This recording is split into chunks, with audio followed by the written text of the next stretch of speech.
2026-এর রাজনৈতিক পালা বদলের পর তৃণমূলের এক শ্রেণীর হারমাদরা রাতারাতি ভোল বদলে ফেলে।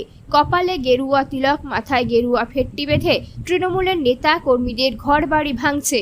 বিভিন্ন সরকারি অফিস, পঞ্চায়েত অফিসে মারছে তালা। সমস্যায় পড়েছেন এলাকার মানুষ। বন্ধ আছে পঞ্চায়েতের কাজকর্ম। মানুষের যাতে অসুবিধা না হয়, রাজ্য বিজেপি নেতৃত্বের নির্দেশ মতো সমস্ত অফিসে গিয়ে অফিসের কর্মচারীদের দিয়ে তালা ভেঙে তাদের অফিসের মধ্যে ঢোকালেন ডায়মন্ড হারবারে বিজেপি প্রার্থী দীপক হালদার।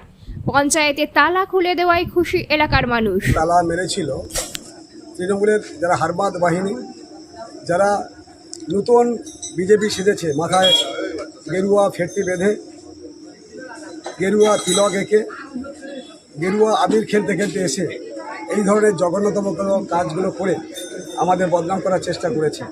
আমরা এই ধরনের কোনো কাজ করি না। ভারতীয় জনতা পার্টি কখনো এই ধরনের কাজ করে না। ভারতীয় জনতা পার্টি কখনো এই ধরনের কাজকে সমর্থন করে না।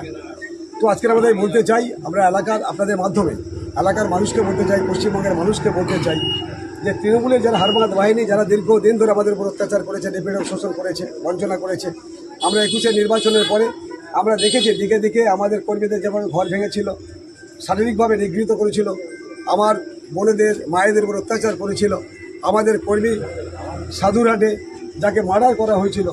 এত কিছু ঘটনার পরেও কিন্তু আমরা এই নির্বাচনে জয়লাভ করার পরেও সংযত থেকে মানুষকে শান্ত রাখার চেষ্টা করেছি। যেখানে কোথাও কোনো সমস্যা হয়েছে আমরা সেখানে গিয়ে ছুটে গিয়ে সেটা বন্ধ করার চেষ্টা করেছি।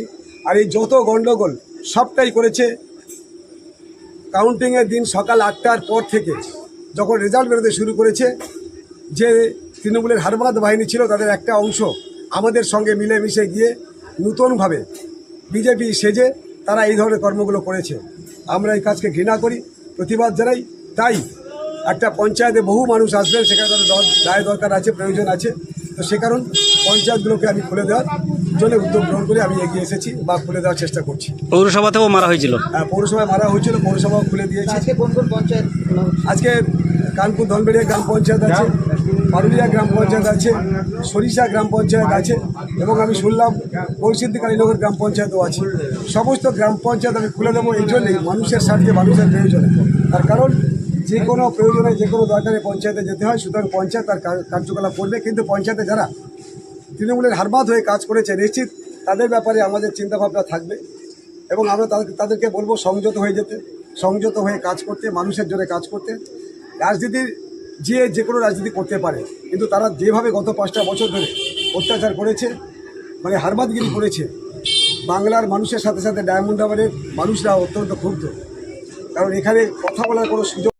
আজকের আমরা আমাদের দলের পক্ষ থেকে এবং আমি আমার নিজের উদ্যোগে বা আমাদের পক্ষ থেকে আমাদের সামগ্রিকভাবে প্রচেষ্টার মধ্য দিয়ে আমরা আজকের পঞ্চায়েতগুলো খুলে দেওয়ার চেষ্টা করব।